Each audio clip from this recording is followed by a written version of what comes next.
My name is Elias Vance. I am 62 years old, and at my only daughter's wedding, she introduced me to her new wealthy family as a pathetic failure.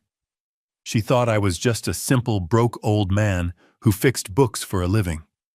She had no idea that my quiet life had made me a multimillionaire.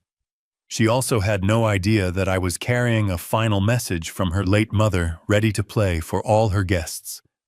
A message that would not only change her life but would also test the very meaning of the word legacy. By the end of my toast, she would learn that some promises are more binding than any law, and that a father's love can sometimes be a very sharp blade. Before I tell you what was in that message and how a room of 150 people fell into a silence so deep you could hear a heartbreak, please let me know where you're watching from in the comments below. And if you have ever had to teach someone a lesson they would never forget, hit the like button and subscribe to the channel. You will want to hear how this ends. The wedding was held in a place designed to make you feel poor, a sprawling vineyard estate in Napa Valley, where the setting sun made the rolling hills look like they were dusted with gold. Every detail, from the string quartet playing softly on the lawn to the glasses of champagne that seemed to magically refill themselves, was a testament to the Prescott family's immense wealth. And I, Elias Vance, in my simple dark wool suit that had been tailored to fit me perfectly 20 years ago, was a smudge on a beautiful painting. I could feel it the moment I arrived. It wasn't in anything anyone said, at least not at first. It was in the architecture of the evening itself. The seating chart was the first clue. The main family was at a long regal table that ran along the head of the grand pavilion, adorned with a waterfall of white orchids. My table 19 was tucked away near the back, a small circular island in a sea of strangers. My name card was placed between a third cousin of the Prescott clan, who sold luxury yachts, and his wife, who looked straight through me when I introduced myself. The message was clear, written in elegant calligraphy on expensive cardstock. You are here because we have to invite you, but you do not belong. It was a subtle, carefully planned humiliation, the kind of cruelty only the very rich can afford to practice with such effortless grace. I decided not to let them make me invisible. I left my table and walked toward the head of the room, my worn leather shoes sinking slightly into the plush lawn. I wanted to congratulate my new son-in-law Leo and his mother Catherine Prescott. Catherine was a woman who wore her fortune like armor. Her smile was perfectly crafted, but it never reached her eyes. When I offered my congratulations, she gave me a nod so slight, it was almost imperceptible. "Thank you, Elias," she said, her voice smooth as glass. Her eyes, however, were not looking at my face. They had flickered down to my wrist, to the simple steel Omega I wore. It was my father's watch, a timepiece from 1958, elegant and understated. But it wasn't a Patek Philippe. It wasn't a statement. To her, it was a confession of my modest means. In that single glance, she had assessed my net worth and dismissed me.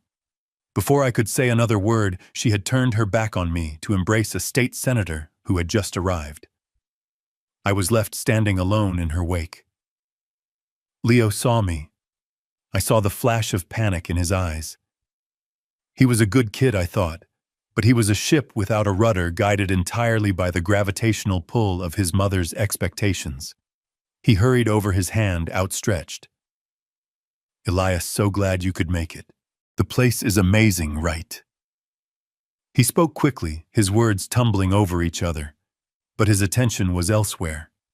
He kept glancing over his shoulder at his mother. Catherine made a tiny, almost invisible gesture with her hand, a flick of her fingers, and Leo's smile faltered. "I'm so sorry, I have to. The photographer needs us." He scurried away, leaving me once again on the outside looking in. I walked away from the table, the cheerful music of the string quartet suddenly sounding thin and hollow.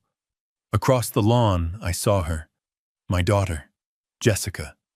She was bathed in the golden light of the setting sun, a champagne flute in her hand, laughing at something one of her new friends had said. Diamonds glittered at her throat. She looked like a princess from a fairy tale. And in that moment, a memory sharp and painful cut through the noise of the evening. Jess, age 10, standing in my workshop. The air smelled of old paper and leather, and the faint, sweet scent of bookbinding glue. She was holding a drawing she had made for me, a crayon portrait of me hunched over my workbench, carefully stitching a new spine onto a worn copy of Moby Dick. Her small hands were smudged with green and brown from drawing the books that lined my shelves. Beneath the picture, she had written in shaky, proud letters, "My daddy, the book doctor." I remembered the look on her face when she gave it to me, a look of pure, undiluted pride. She wasn't ashamed of my dusty workshop then. She saw magic in what I did. She saw a hero. I looked back at the woman across the lawn, the stranger in the designer dress, and a profound sadness settled in my chest. Where did that little girl go? When did she trade that pride for diamonds? I retreated to the anonymity of table 19. The Prescott cousins were debating the merits of summering in the Hamptons versus Martha's Vineyard. I didn't join in. I just picked up my water glass and felt the smooth, worn gold of my wedding ring against the cold crystal. It was a habit, a small, unconscious gesture that always brought Clara back to me. My Clara. The memory of her was as vivid as if she were sitting right beside me. The sterile white hospital room. The relentless, rhythmic beeping of the heart monitor. Her hand in mine, so fragile but still so warm. Her voice was a whisper, tired but clear as a bell. "Jess has a good heart, Eli," she had said, her eyes fixed on mine. "But she's a magpie. She loves shiny things. This world she's entering, the Prescott world, it's very, very shiny. They will try to change her." She squeezed my hand. "Promise me you'll be her compass. Promise me you won't let her lose her way. Even if the lesson is hard. Protect her from her own worst instincts, Eli. Promise me." I had promised. And in the 5 years since she had been gone, I had tried to keep that promise. I had watched silently as Jess drifted further and further away from the values we had raised her with, hoping she would find her way back on her own. But tonight I felt a cold dread creep into my heart. I was losing her, and my promise to Clara echoed in my soul. The laughter and the music grew louder, becoming a suffocating wave of noise. I needed air. I found a small stone archway that led to a secluded terrace away from the main celebration. The air here was cool and smelled of damp earth and blooming night jasmine. I leaned against the stone balustrade, looking out over the dark, sleeping vineyards, and for the first time all evening, I felt like I could breathe. And then I heard their voices. They were just around the corner, their figures silhouetted by the light spilling from a nearby window. Jess and her mother-in-law, Catherine. They thought they were alone. Catherine's voice was like ice. "Darling, I do hope your father doesn't plan on making a long speech. His tie is, well, it's very quaint. Did you offer to buy him a new suit?" I heard Jess give a nervous little laugh. It was the laugh I knew so well, the one she used when she was trying to impress someone, when she was afraid she wasn't good enough. "I did, Catherine. I sent him a gift card to Nordstrom weeks ago. But you know, Dad, he's always been frugal." She paused, and her next words were quieter, laced with a venom that shocked me. "Honestly, I'm just hoping he doesn't embarrass me tonight." "It's a shame," Catherine mused, her voice dripping with false sympathy. "He seems like a nice enough man, but completely out of his depth. No real drive." Then came the final blow. The words that would echo in my mind for the rest of the night. Jess's voice, now confident, trying to sound like one of this, trying to cement her place in their world by sacrificing me. "He is what he is," she said with a dismissive sigh. "My father is just a pathetic failure, really. No ambition, nothing like you. He's happy in his dusty little world. I suppose someone has to be." Pathetic failure. The words hung in the cool night air, sharp and cruel. It wasn't just an insult.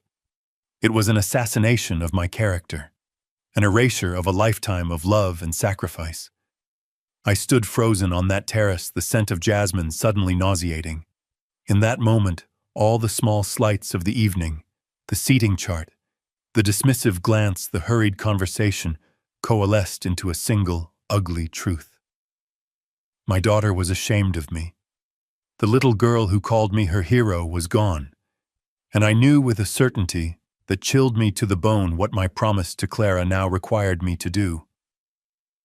After the main course was cleared, a man in a tuxedo who served as the evening's master of ceremonies stepped onto the stage. He tapped the microphone, and a polite chime echoed through the pavilion, silencing the low hum of conversation. "Friends, family," he announced with a practiced, warm voice, "it's time for our toasts to the happy couple." A wave of cheerful applause followed. From my seat at table 19, I watched as the best man, a young man with slicked back hair and a smile that seemed too wide for his face, made his way to the stage. He raised his glass.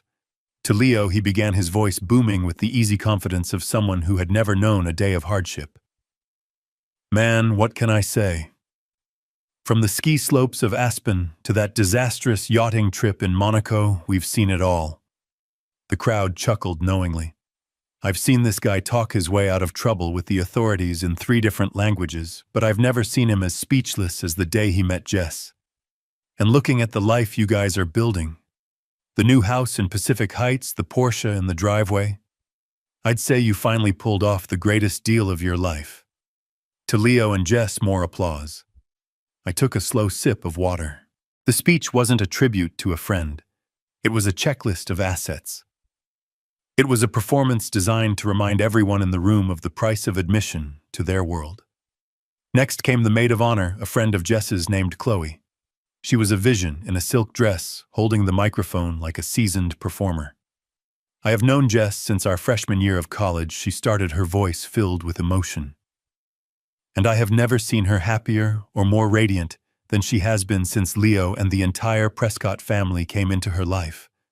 She turned to Catherine, her eyes shining. "Catherine, thank you.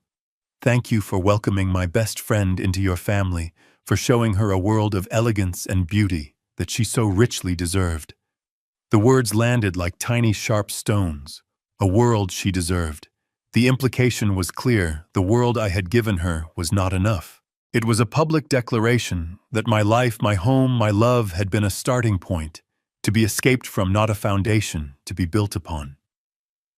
Each speech was another layer of paint, covering up the past, erasing the girl who drew pictures of the book doctor, and replacing her with a woman who belonged to the Prescotts. I watched my daughter's face. She was beaming, her eyes glistening with tears of joy. She saw nothing wrong with any of it. She believed it all. As the maid of honor left the stage, the master of ceremonies stepped back to the microphone, his smile unwavering.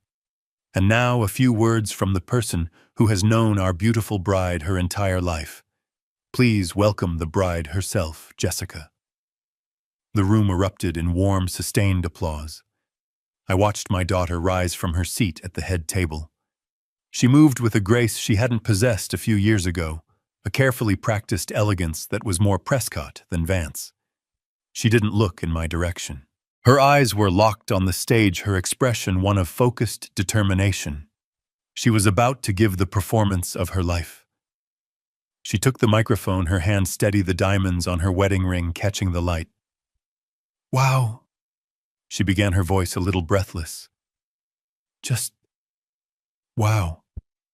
Looking out at all of you, my heart is so full." She turned her radiant smile toward the head table. "First, I have to thank my new family, the Prescotts."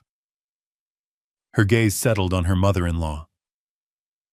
"Catherine, from the moment Leo introduced us, you have been more than a mother to me. You've been a mentor and inspiration. You taught me that a woman can be both strong and graceful, that she can command a boardroom and a ballroom with equal power." My stomach tightened.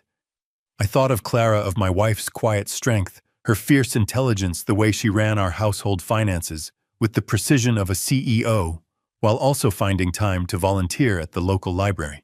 Clara had been the very definition of a strong, graceful woman, but her name was not being mentioned on this stage. It was being written over erased. Jess continued, her voice gaining confidence. You and the entire Prescott family have welcomed me into a life that honestly I used to only read about in magazines. A polite laugh rippled through the audience. I felt a cold stillness spread through my veins. A life she only read about. I remembered the nights I'd spent hunched over rare, crumbling manuscripts, my eyes aching under the magnifying lamp, meticulously restoring a 16th century Bible or a first edition of a classic novel. That work, that slow, painstaking, invisible work, had paid for her private school education. It had paid for her degree from a prestigious university. It had paid for the apartment she lived in, the car she drove. I had given her a life of comfort and opportunity, free of debt, free of struggle. But it was a life built on the quiet dignity of hard work, not the loud pronouncements of wealth. And in her eyes, it was a life not worth mentioning. Then her expression shifted into one of playful mischief. To give you an idea of the world I came from, she said, and my blood ran cold. I have to tell you a quick story about my dad. She gestured vaguely in my direction, a flick of her hand. Last year for our anniversary, Leo bought me my first truly expensive handbag, a beautiful black Prada. I was so proud of it. And of course, within a week, I managed to scuff the corner. She rolled her eyes theatrically. I was devastated. And my dad, bless his heart, she said the phrase dripping with condescending affection. He saw how upset I was and said, "Don't you worry, sweetie. I can fix that." She paused for effect. The next thing I know, he's in his workshop getting out his little pots of archival glue and his specialized leather tools. He was so serious, telling me all about the unique chemical composition of the adhesive he was going to use. She mimicked me squinting in concentration, and a few people at the front tables tittered. The Prescott cousins at my table were now looking at me with expressions of pity. I had to stop him before he turned my Prada bag into a museum piece, she declared, her voice ringing with laughter. I had to gently explain that you don't fix designer leather with bookbinding glue. The room filled with laughter. It was polite, but it was still laughter at my expense. Laughter at my craft. Laughter at the very skills that had provided for her her entire life. I felt the heat rise up my neck, a flush of shame and anger so intense it made my vision swim for a moment. But I held my composure. I sat perfectly still. I became a statue, a monument to a father's obsolete world. Jess let the laughter die down before raising her glass for the finale. She made a show of looking towards my table, though her eyes didn't quite meet mine. "I love you, Dad," she said. The words were a feather light and quick, floating away before they could land. An obligation fulfilled. A box checked. Then she turned her entire body back toward the head table. Her voice changed. It became thick with genuine, powerful emotion. The kind of emotion that had been absent when she spoke of me. But tonight, she said, her eyes locking with Catherine's.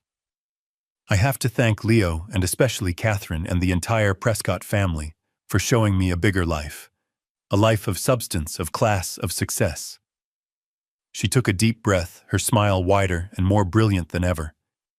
"Tonight, I am so proud to finally be a Prescott. Finally." That was the word that broke me. Finally. As if her entire life as a Vance had been a prelude, a waiting room, an unfortunate but necessary period she had to endure before her real life could begin. The overheard conversation on the terrace had been a private betrayal. This was a public execution. In front of 150 people, my daughter had declared my life, my name, and my love to be insufficient. She hadn't just joined a new family, she had renounced her own. And in that deafening silence that followed the applause, I heard Clara's voice in my memory as clear as day. Protect her from her own worst instincts. Even if the lesson is hard. The decision was no longer a choice. It was a duty. My promise to my wife had come due. The applause that followed my daughter's speech was a roar. It was a wave of sound that washed over the entire pavilion, a resounding unanimous endorsement of her words, of her choice, of her new life. But to me, sitting at table 19, the sound was distorted, as if I were hearing it from the bottom of a deep well.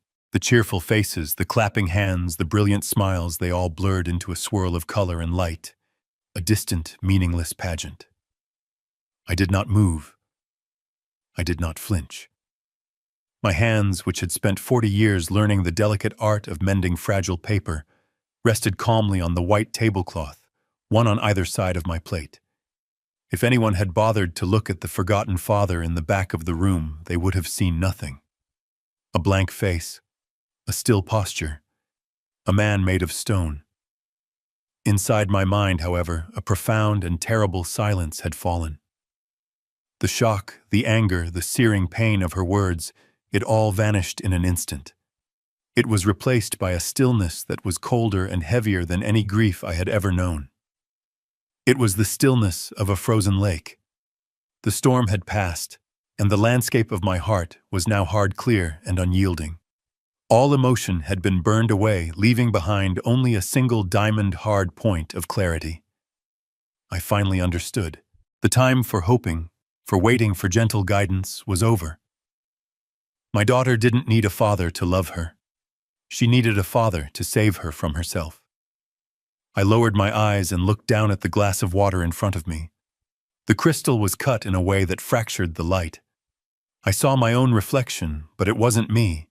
It was a distorted, wavering caricature. A man with no distinct features, his face broken into a dozen shimmering pieces. In her speech and her story, Jessica had turned me into a ghost.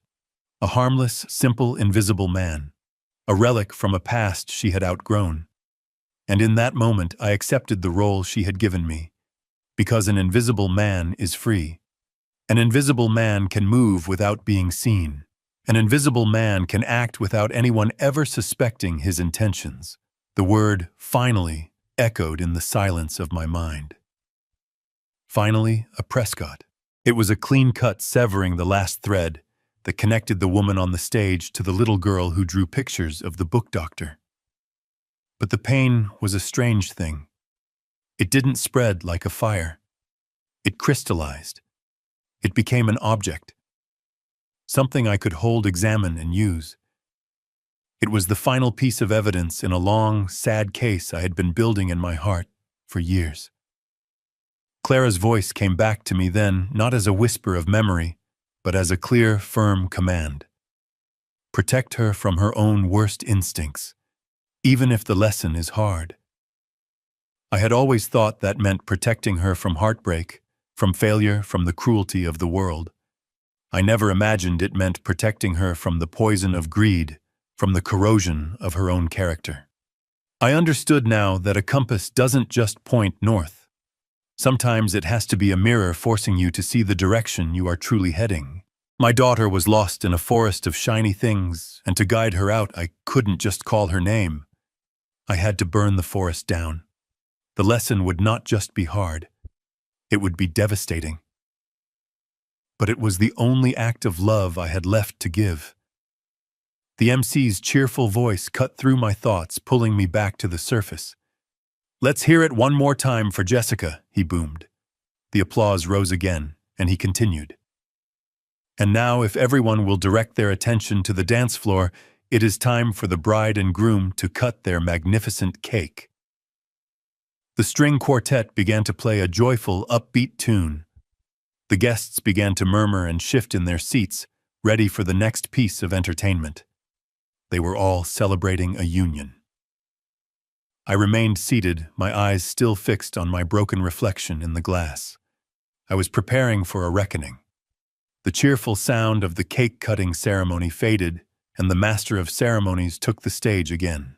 His voice, slick with manufactured enthusiasm, echoed through the pavilion, and now he boomed, gesturing in my direction, for a special toast from the man who has watched our bride grow from a little girl into the beautiful woman she is today. Please put your hands together and give a warm welcome to the father of the bride, Mr. Elias Vance. A wave of polite, almost dutiful applause rippled through the room. It was the kind of applause you give a child in a school play full of condescending encouragement. They were expecting a short, tearful, perhaps slightly rambling speech from the simple old man in the back. They were about to be disappointed. I pushed my chair back, the legs making a soft scraping sound on the polished stone floor. It was a small, sharp noise that seemed to cut through the polite clapping. I stood up. My legs felt like pillars of stone. There was no tremor in my hands, no hesitation in my movements. For the first time all night, I felt completely grounded, as if my feet were rooted to the very earth beneath the expensive flooring. I was no longer a guest. I was an instrument of a promise. I began my walk toward the stage, my pace steady and unhurried. The journey felt both incredibly long and incredibly short. As I walked, the room came into focus with a painful, crystalline clarity. I saw the faces turned towards me, a gallery of expressions. Mild curiosity, polite boredom. A few held a look of thinly veiled pity. I saw the Prescott cousins at my table nudge each other, likely whispering jokes about what the old man might say. My eyes found the head table. I saw Catherine Prescott, her posture perfect, her expression a mask of bored annoyance at this interruption to her perfectly curated evening. I saw my son-in-law Leo, who looked vaguely uncomfortable, fidgeting with his cufflinks. And I saw Jessica. She was whispering something to Leo, a small, tight, dismissive smile on her lips. She probably thought I was going to embarrass her further, perhaps by crying, or telling a sentimental story she had long outgrown. She had no idea. My path was not direct. To the surprise of those watching, I made a slight detour, turning away from the steps leading to the stage and heading toward a small, black-draped booth in the corner of the room. This was the nerve center of the evening's production, the home of the audio-visual technician. He was a young man no older than 22, with headphones around his neck, his face illuminated by the glow of a laptop screen. He was focused on his playlist, completely unaware that the script for the evening was about to be irrevocably changed. He looked up, startled, as I stopped in front of his table. "Can I help you, sir?" he asked, his voice polite but confused. I reached into the inside pocket of my jacket. For a brief moment, the room probably expected me to pull out a crumpled, tear-stained piece of paper with a speech written on it. Instead, my fingers closed around the cool, smooth glass of my smartphone and the small, coiled adapter cable I had placed there that morning. I set them both on the table in front of him. The contrast was stark, the old man in the old suit, with the very new technology. "Son," I said, my voice low, and even just loud enough for him to hear over the soft music. "I need you to do something for me." He took off his headphones. "Sir," I pushed the phone gently towards him. "I need you to connect this to the main projector system. I have a video file I need to play as part of my toast." The technician blinked, his professional composure faltering. "A video?" "Sir, I wasn't told about any video presentations. I don't know if I can patch it in this late." I didn't raise my voice. I didn't plead. I simply met his gaze. My eyes, I am sure, held the weight of the last 5 years of a promise made to a dying woman.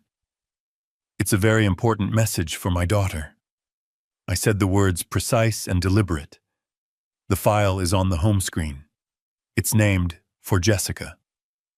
Something in my tone and my unwavering gaze cut through his professional reluctance. He saw this was not a casual request from a bumbling old man. He saw the resolve in my face. He looked from me to the phone and back again. He hesitated for only a second more before giving a single sharp nod.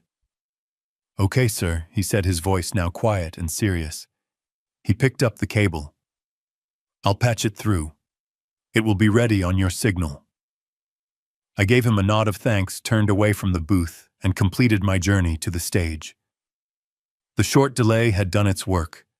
The atmosphere in the room had shifted. The polite boredom had evaporated, replaced by a low murmur of confusion and curiosity. Whispers spread from table to table. "What was that about? What is the old man doing?" I saw Catherine Prescott frowning openly, now her perfect evening schedule disrupted. Jessica was no longer smiling. She was watching me, her brow furrowed with a mixture of confusion and a flicker of what looked like anxiety. I ignored them all. I stepped up onto the stage, walked to the podium, and placed my hands on either side of it. I looked out at the sea of expectant faces, my heart beating a slow, steady, and resolute rhythm. The stage was set. I stood at the podium, the polished wood cool and solid beneath my hands. The bright stage lights were like a sun washing out the details of the room, turning the 150 guests into a single blurred sea of faces. I didn't search for my daughter's eyes in the crowd. I didn't look at Catherine Prescott's tightening jaw or Leo's confused expression. Instead, I found the camera. It was positioned on a tripod at the back of the room, a single unblinking red light on its body.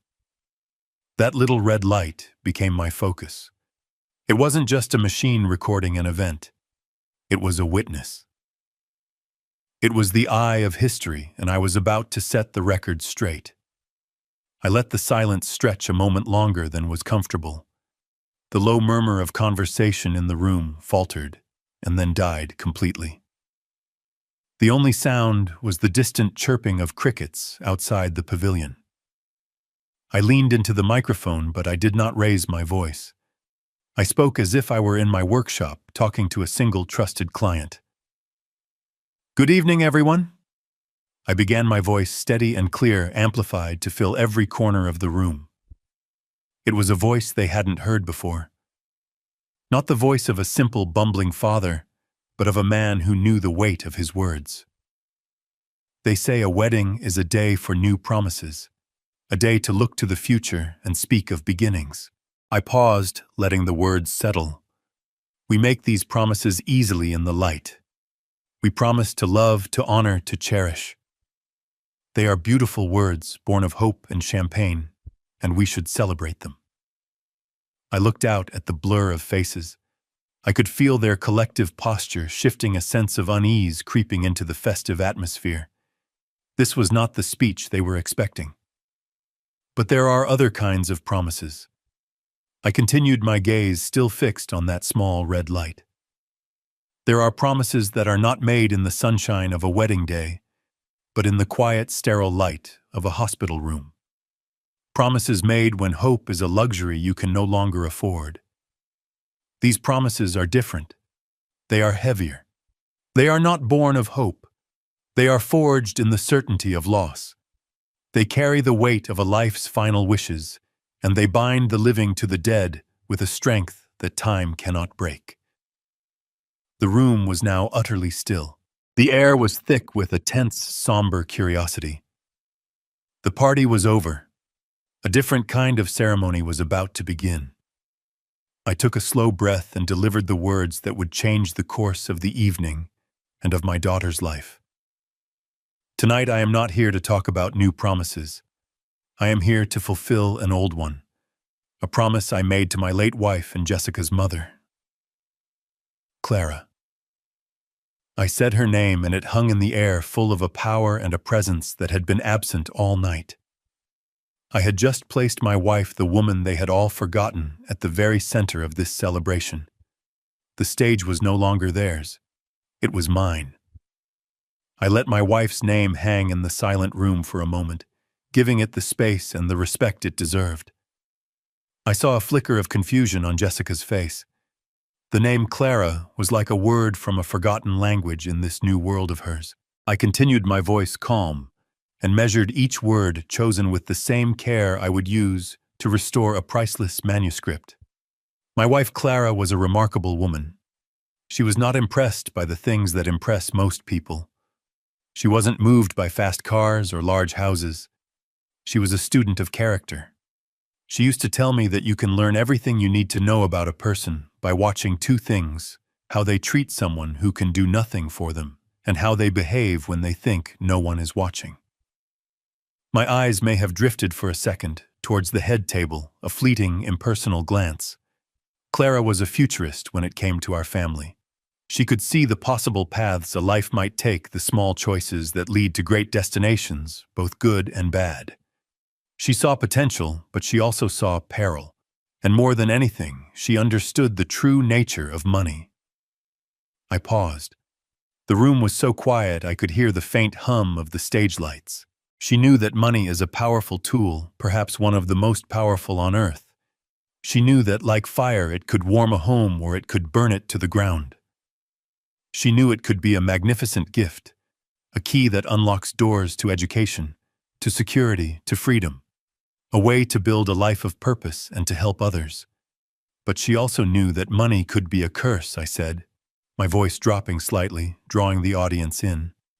She knew it could be a slow-acting poison that rots a person's character from the inside out, a disease that replaces gratitude with entitlement, a sickness that transforms empathy into arrogance and turns a good heart toward the cold, sterile worship of shiny things. She saw how easily the gift could become the curse, and she feared it, not for herself, but for the person she loved most in the world, her daughter. Out of the corner of my eye, I saw Jessica shift uncomfortably in her seat. Her smile was gone, replaced by a wary, uncertain expression. Catherine Prescott was no longer bored.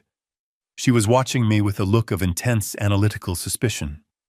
Because Clara saw both the promise and the peril I went on, she spent years preparing a very specific wedding present for Jessica. It was in her mind the most important gift she would ever give her. It was the culmination of her love, her wisdom, and her hopes for the future. She wanted to be here today to give it to you herself, Jess. I finally looked at my daughter just for a moment. She imagined this day. She wanted to look you in the eye, to hold your hands, and to share the legacy she had so carefully and lovingly built for you. A flicker of something, was it hope, greed, passed through Jessica's eyes. A gift. A legacy. Perhaps this speech wasn't so bad after all. But since she cannot be here to deliver that gift herself, I said, turning my attention back to the unblinking eye of the camera, she entrusted me to do it for her. And I am a man who keeps his promises. I raised my hand slightly and gave a single deliberate nod to the young man at the audiovisual booth. Son, if you would. As my hand dropped, a single bright beam of light shot from the back of the room, cutting through the darkness. The large screen behind the stage, which had been displaying a tasteful monogram of my daughter's and son-in-law's initials, flickered and then came to life. The image that appeared was not a slideshow of happy memories. It was my wife, Clara. She was sitting in my workshop, looking directly into the camera lens. She looked healthy, vibrant, the way she was before the illness began to steal her strength. Her silver-streaked hair was tied back, and she wore her favorite simple blue cashmere sweater. Behind her, the shelves were lined with the tools of my trade and the spines of ancient books, a backdrop of quiet, patient work. The sight of her, so real and so present, hit me with the force of a physical blow, but I held my ground. Her eyes were not smiling. They were clear, serious, and full of a profound maternal love. A collective gasp went through the room. Whispers erupted. Who is that? Is that her mother? I saw Jessica's face, pale and confused, staring at the screen. The room fell silent as Clara began to speak, her voice filling the pavilion, as warm and clear as it was in my memory. Jessica, she said, and her voice was a sound of pure love. My darling Jess, if you are watching this, it means the day we dreamed of for you has finally arrived. You are starting a new chapter, a new family, a new life. Your father and I, we always wanted to give you the very best of everything. I watched my daughter's face soften. A single tear traced a path down her cheek. She thought this was a surprise, a sentimental message from the past, a final blessing from the mother she had lost. She looked at Leo and squeezed his hand, a small, sad smile gracing her lips. Even Catherine Prescott allowed a look of polite, somber sympathy to settle on her features. But we had long conversations, your father and I, about what the best truly means. Clara continued, her voice remaining gentle but firm. It isn't the biggest house. It isn't the fastest car. It isn't the most expensive dress. The best things, the things that truly last, are security, opportunity, and above all, character. And because we wanted to give you the best, we spent a lifetime planning for it. We established a private, irrevocable trust in your name. We called it the Vance Clara Legacy Trust. At the word trust, Catherine Prescott's posture straightened. Her look of sympathy vanished, replaced by one of sharp, focused interest. Over the years, Clara said, we funded this trust with two sources. The first was my own family's inheritance, which was modest but invested wisely. The second, and by far the largest source, was from the profits of your father's work. I heard a few confused murmurs. Clara seemed to anticipate this. A small, knowing smile touched her lips. Your father's dusty little world, as you used to call it, is a kingdom very few people are ever invited to see. While he was fixing books for local libraries and universities, he was also acting as a private consultant and broker for some of the world's wealthiest collectors. That little story you told about him wanting to fix your handbag. That same glue in his hands has restored medieval manuscripts and first editions worth more than the houses in this neighborhood. Your father's lack of ambition has quietly built a fortune. The current value of the Vance Clara Legacy Trust, my dear Jessica, is $25 million. The silence in the room was no longer somber. It was the silence of complete and utter shock. A series of gasps rippled through the crowd. I heard a wine glass drop somewhere, the sound of it shattering on the stone floor unnaturally loud. I looked at the head table. Catherine Prescott's jaw was literally agape. Her carefully constructed mask of aristocratic boredom had been shattered, and for the first time I saw her for what she was, a woman of rapacious greed. Her eyes, wide and gleaming, darted from the screen to me, then to Jessica. She was looking at my daughter as if seeing her for the first time not as a pretty bride, but as a winning lottery ticket. And Jessica, my daughter, looked like she had been struck by lightning. Her face was as white as her dress. Her hands were covering her mouth, her eyes wide with disbelief. $25 million. The number just hung in the air, a breathtaking, life-altering sum. On the screen, Clara's expression became stern. The loving mother was replaced by the wise, formidable woman I knew so well. But this money is not a prize to be won. Jessica, she said, her voice now edged with steel. It is a responsibility. It is a tool meant to build a life of purpose, not to fund a life of leisure. And that responsibility comes with conditions. Therefore, in the legal framework of the trust, I designated a single person to oversee it, to guide you, and to protect this legacy from being squandered. I have appointed your father, Elias Vance, as the sole trustee of the fund, with absolute and total discretionary power over the distribution of every single dollar. If the first announcement was a shock, this one was an earthquake. The color drained from Catherine Prescott's face.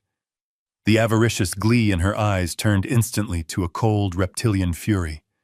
Her lips thinned into a hard white line. She understood immediately. Her son had not married an heiress. He had married a dependent. She turned and stared at me, her eyes burning with a hatred so pure it was almost beautiful. She finally saw me not as the simple-minded father-in-law, but as a gatekeeper, a king holding the keys to the treasury she so desperately coveted. Jessica was still reeling, trying to process the first number, not yet grasping the terrifying implication of the second. And this power comes with one final, non-negotiable condition, Clara said, her voice now carrying the full weight of her conviction. It is the heart of the entire trust. It is called the Dignity Clause. She looked directly into the camera, and it felt as though she was looking directly into our souls. This trust was created to support a life of meaning, respect, and love. It is a reflection of our family's core values. Therefore, the legal document states that if at any time the sole trustee determines that the beneficiary, that's you, Jessica, acts in a manner that demonstrates a profound and public disrespect for those core values, If you act in a way that dishonors the family name or shows a deep lack of gratitude and honor towards the parent who sacrificed everything to raise you, then the trustee, your father, has the sole, unilateral, and legal right to immediately and permanently freeze your access to the funds.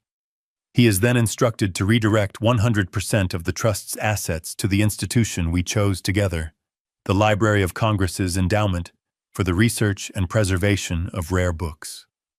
And there it was. The trap so lovingly and carefully constructed had been sprung. I watched as the full meaning of Clara's words finally landed on my daughter. I saw the moment of recognition, the dawning horror in her eyes, as her own speech, her own cruel words from just a few minutes ago came rushing back to her. Pathetic failure. No ambition. A bigger life. Bless his heart. Finally, a Prescott. She had publicly, in front of all these witnesses, triggered the very clause that now stood between her and a life of unimaginable wealth. Her face, which had been pale with shock, was now flushed with a deep, burning shame. Her eyes darted from the image of her smiling mother on the screen to the furious, accusing face of her new mother-in-law, and then finally across the vast, silent room they met mine. And in my eyes, she did not find anger. She did not find triumph.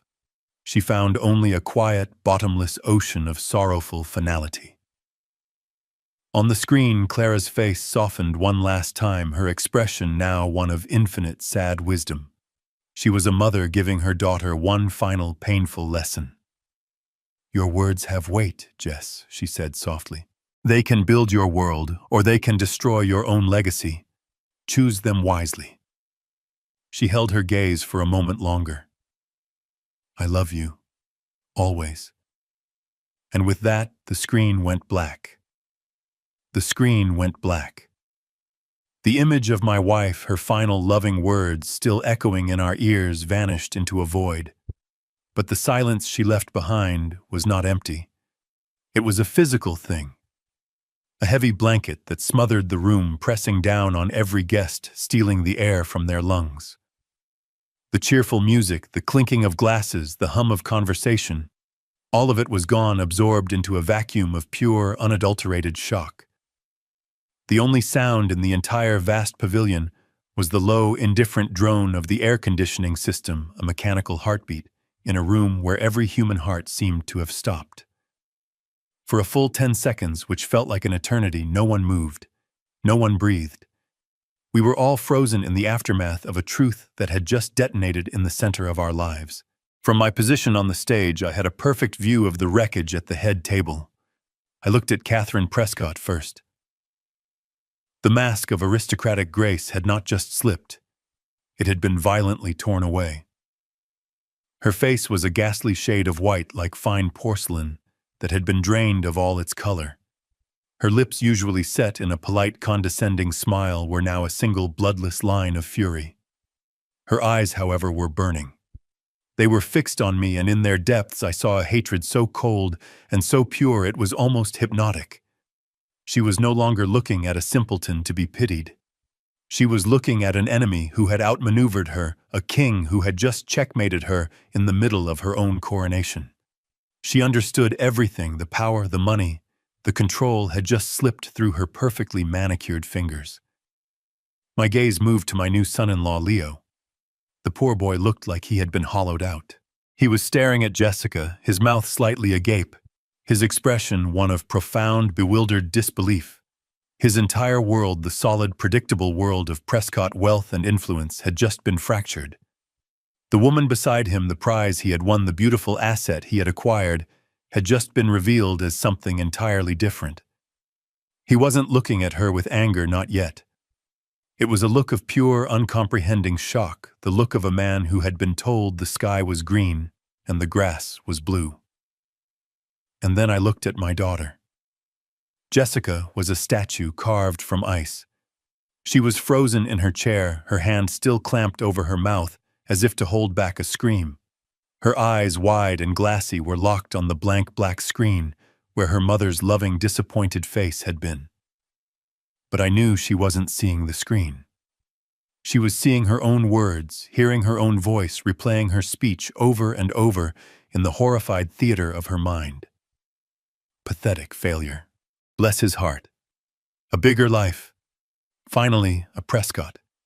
Each cruel, thoughtless phrase was now a nail in the coffin of her $25 million future. I could see the terrible calculation happening behind her eyes.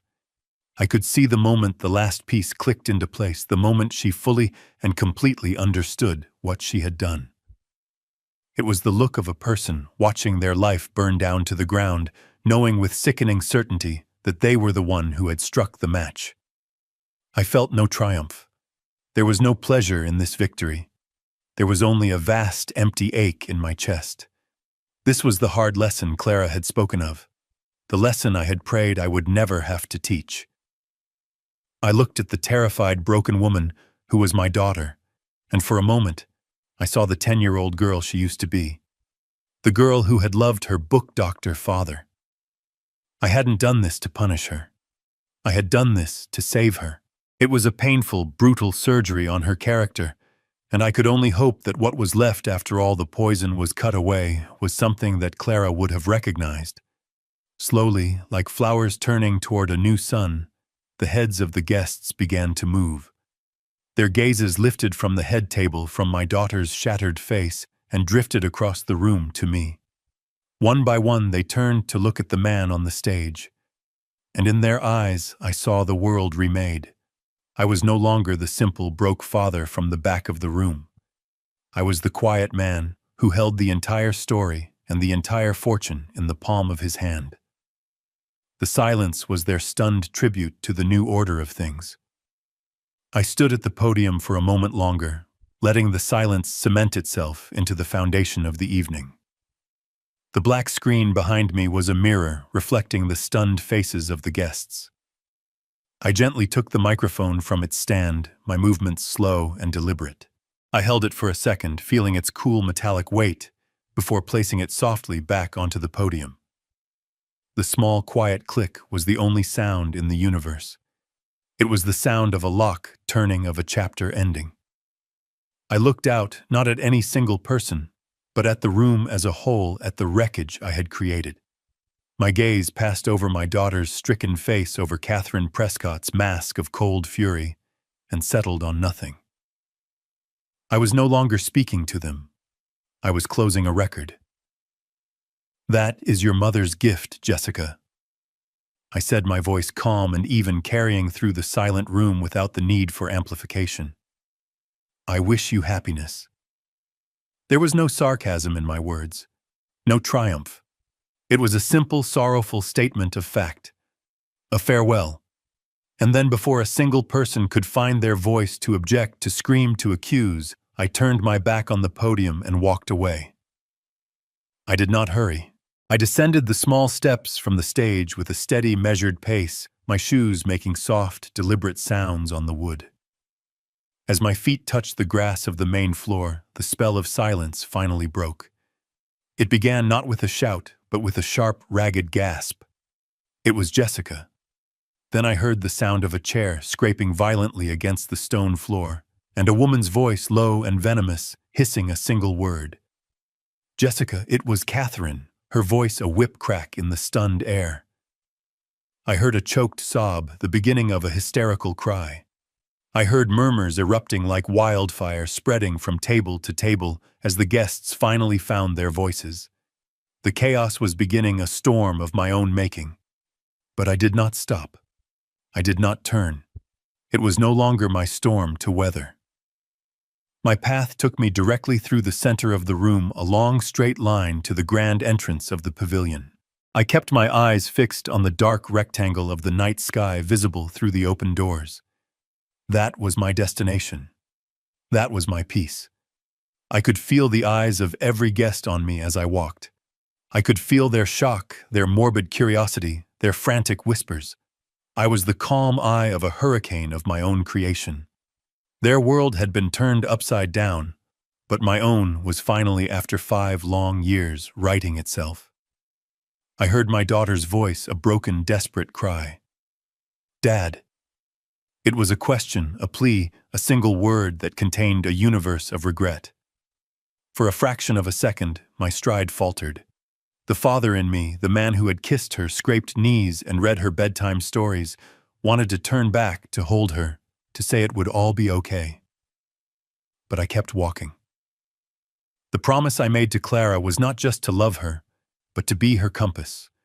And sometimes the compass must be cold and hard and unmoving to show the true north. I reached the entrance.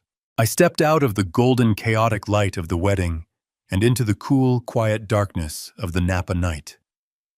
Behind me, the muffled sound of a woman screaming in fury and a girl crying in despair began to rise. I did not look back. I had delivered the lesson. The rest of the work was hers to do. The 2 weeks that followed the wedding were the quietest of my life. I did not answer my phone. I did not check my emails. I retreated into the sanctuary of my workshop, the place that had always been my fortress of solitude. Here, the world made sense. The air smelled of history, a rich, comforting blend of old paper-worn leather, and the faint, sweet aroma of my own custom-mixed binding glue. The silence was not empty. It was filled with the patient presence of books that had waited centuries to have their stories preserved. I was in the middle of restoring a 17th-century botanical atlas, the delicate hand-painted flowers on its pages, still vibrant after 400 years. My work required a steady hand and a calm heart, and for the first time in a long time, my heart was calm. I had kept my promise. The rest was just noise. The noise arrived on a Tuesday afternoon in the form of a sharp, insistent ringing from my front doorbell. It was a jarring, modern sound in my world of quiet antiquity. I set down my bone folder, wiped my hands on my apron, and walked to the door. I knew who it would be. I had been waiting for them. When I opened the door, the sight was almost pitiful. There on my doorstep stood Jessica and Leo. The radiant, confident couple from the wedding was gone. In their place were 2 exhausted, haunted-looking people. Jessica's expensive clothes were wrinkled, her face was pale and puffy, and her eyes were red-rimmed from what I presumed was days of crying. Leo stood beside her, his shoulders slumped in his $1,000 suit, a look of bewildered misery on his face. They looked like refugees from a world of glitter that had suddenly lost its shine. They were completely out of their element, standing at the entrance to my dusty, quiet kingdom. I didn't smile. I didn't greet them. I simply stepped aside and held the door open. They entered hesitantly, their eyes darting around the workshop, as if they had entered a foreign country. The towering shelves of ancient books, the heavy cast-iron book press in the corner, the neat rows of specialized tools, it was a world they had never bothered to understand. The moment the door closed behind them, Jessica's composure crumbled. "Dad," she began, her voice cracking, and then the words came tumbling out in a frantic, desperate torrent. "Dad, I am so sorry. I can't believe I said those things. It was horrible, it was unforgivable, I swear I didn't mean any of it." Tears streamed down her face, a performance of grief that felt both desperate and hollow. "I was just so nervous. You have to understand. I wanted Catherine to like me, to accept me. It was the pressure, the wedding, I wasn't thinking. Please, Dad. Please, you have to forgive me." Leo just stood there, wringing his hands, a helpless spectator to his wife's unraveling. "She's right, Elias," he mumbled. "We messed up. Royally. We'll do anything to make it right. Anything." I didn't respond. I turned my back on them and walked over to my workbench, picking up the piece of calfskin leather I had been preparing. I ran my thumb over its smooth surface, letting her panicked words fill the space between us, and then fade, absorbed by the silent, watching books. Her apology was all about her. Her nerves, her pressure, her desire to be liked. As her sobs quieted for a moment, my phone sitting on the workbench began to buzz. The screen lit up with a name that had become very familiar over the past 2 weeks, Catherine Prescott. Without looking at Jessica, I picked up the phone and pressed the speaker button. Her voice, artificially sweet and dripping with false concern, filled the workshop. Elias, dear. It's Catherine. Thank heavens, I've finally reached you. I have been so worried. Her voice was a perfect imitation of sincerity. Listen, I feel this has all been a dreadful, dreadful misunderstanding. Words were said in the heat of the moment. You know how weddings can be. Why don't you let me take you to dinner at the French Laundry this week? My treat, of course. Just the two of us. We can sort this all out like civilized adults. I listened patiently, my eyes on the leather in my hands, until she had finished her performance. Jessica and Leo looked on, a flicker of desperate hope on their faces. I let the silence hang for a beat before I spoke, my voice calm and final. Thank you for the offer, Catherine. But no. But Elias, I insist. She started, her voice losing a fraction of its sweetness. There is nothing to sort out. I said, my tone leaving no room for argument. Goodbye. I ended the call, the abrupt click echoing in the quiet room. I had just dismissed the most powerful woman they knew as if she were a telemarketer. The balance of power had never been clearer. I placed the phone back on the bench and finally turned to face my daughter. Her tear-streaked face was now a mask of shock at my dismissal of her mother-in-law. She has called 12 times, I said, my voice quiet, but it cut through the room with the sharpness of a scalpel. Leo has called 8 times. You, Jessica, have left 37 voicemails. I looked directly into her eyes, seeing past the tears to the frantic panic behind them. All of this, I said, gesturing to her, to the tears, to the apologies. What is it for? Tell me the truth. Are you sorry for the words you said? Or are you simply sorry for the price that came with them? My question hung in the quiet air of the workshop, demanding an answer that was more than just tears. Jessica's sobs faltered. She looked at me, her eyes wide and searching, and for the first time since she'd arrived, the frantic performance fell away. In its place was a raw, ugly, and honest flicker of terror. She couldn't say it. She couldn't admit that her sorrow was for the lost millions, not for the lost respect. She didn't have to. Her silence was the loudest confession I had ever heard. I see, I said softly. I turned away from her and walked to the large oak flat-top desk where I kept my official records. I opened a heavy leather-bound ledger. The pages were filled with my neat, precise handwriting, detailing the trust's accounts. This was not a father scolding his child. This was a trustee executing his duty. Let us be very clear, I began, my voice calm and devoid of emotion. My personal feelings, my hurt, are irrelevant in this room today. I stand here now as the sole trustee of your mother's estate. My only legal and moral obligation is to uphold the letter, and more importantly, the spirit of her final wishes. I looked at them both.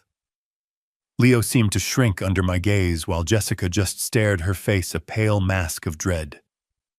Your mother's terms were unambiguous, Jessica. Respect is not a commodity to be bought or sold. Dignity cannot be negotiated. The dignity clause within the trust document has been triggered by your public actions. As of this moment, you are in complete breach of the conditions required to be a beneficiary.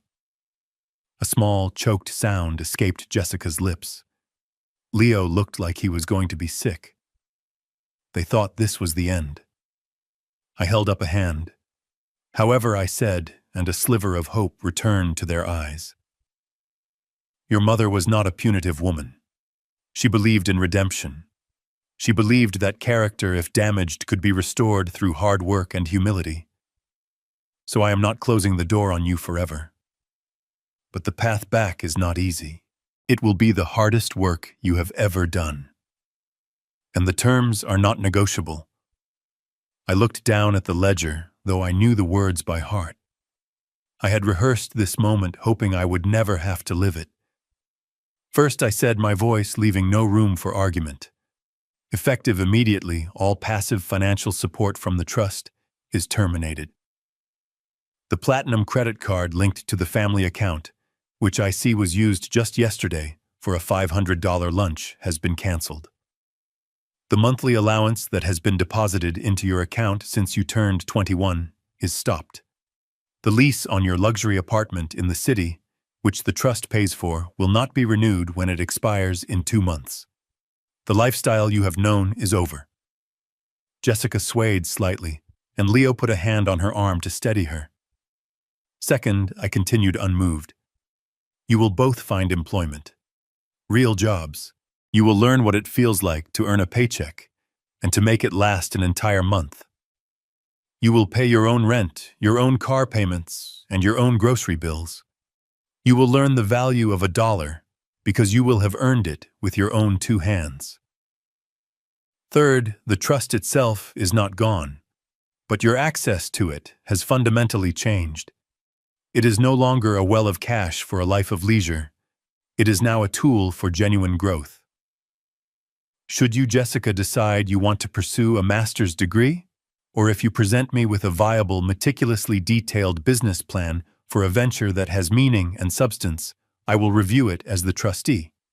If it is approved, the trust will pay the institution or the vendors directly. Not a single dollar will ever pass through your personal account without purpose and accountability. I paused, letting the weight of the new reality settle upon them. Then I delivered the final, most important term. And fourth, every Thursday evening at 7 p.m., you will both come here, to this workshop. You will sit with me and with a family counselor I have already retained. We will talk. We will untangle the mess we have made. We will work to rebuild what has been broken. Your financial future, Jessica, is now directly and legally tied to the restoration of our family's dignity. I closed the heavy ledger. The sound echoed in the quiet room. It was the sound of a final judgment. They stood there, stunned into silence. The terms were harsh, but they were not a life sentence. They were a path. This wasn't punishment. This was the compass. Clara had asked me to protect our daughter from her own worst instincts. Her instincts for the easy, the shiny, the unearned, had led her to this very room. This new, difficult road was not a cage. It was a map. A map back to the woman of substance her mother always knew she could be. I had kept my promise. 3 months passed. The seasons began to turn, and the fierce heat of summer softened into the golden light of autumn. My life returned to its quiet, steady rhythm. The calls from the Prescotts had long since stopped. The frantic voicemails were a thing of the past. My world was once again defined by the patient work of my hands, the smell of aging paper, and the peaceful silence of my workshop. I was carefully restitching the spine of a first-edition copy of Moby Dick, the very book my daughter had drawn me working on all those years ago. I had found a kind of peace, a quiet satisfaction, in the aftermath of the storm. The bell above the door chimed softly, a sound I hadn't heard in weeks. I looked up from my work, expecting a delivery man. But it was Jessica standing hesitantly in the doorway. I almost didn't recognize her for a second. The designer clothes were gone, replaced by a simple blouse and work slacks. Her hair was pulled back in a simple ponytail, and she wore very little makeup. The frantic, haunted look in her eyes had been replaced by a quiet, weary calm. She was holding a small, plain lunchbox. She didn't launch into apologies or pleas. She simply walked over to my workbench, her steps soft and uncertain. "Hi, Dad," she said, her voice barely above a whisper.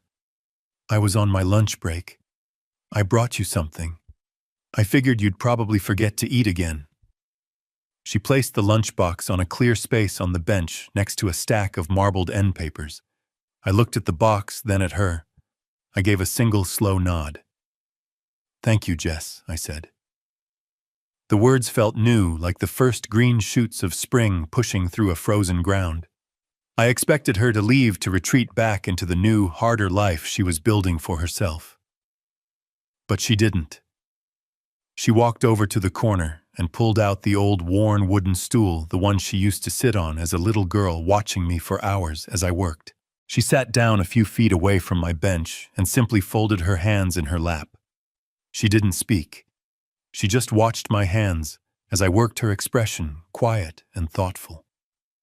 The silence between us was no longer a weapon or a wall. It was just space. A quiet, peaceful space where something new might have a chance to grow. After a few minutes, I set down my needle and thread. I picked up the lunchbox and opened it. Inside was a simple turkey sandwich on rye bread and a crisp red apple.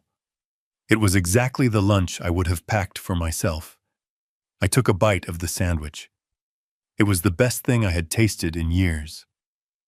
As I ate, I watched my daughter, who was now looking around the workshop, at the silent, towering shelves of books, at the neat rows of tools.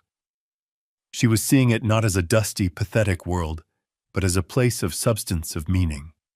Her world. My gaze drifted to the small silver-framed photograph of Clara that always sat on my desk. Her smile seemed to catch the afternoon light. I looked from her picture back to our daughter, sitting so quietly in the place where our family began. The path ahead for her would be long and difficult, but for the first time in a very long time, she was on the right road.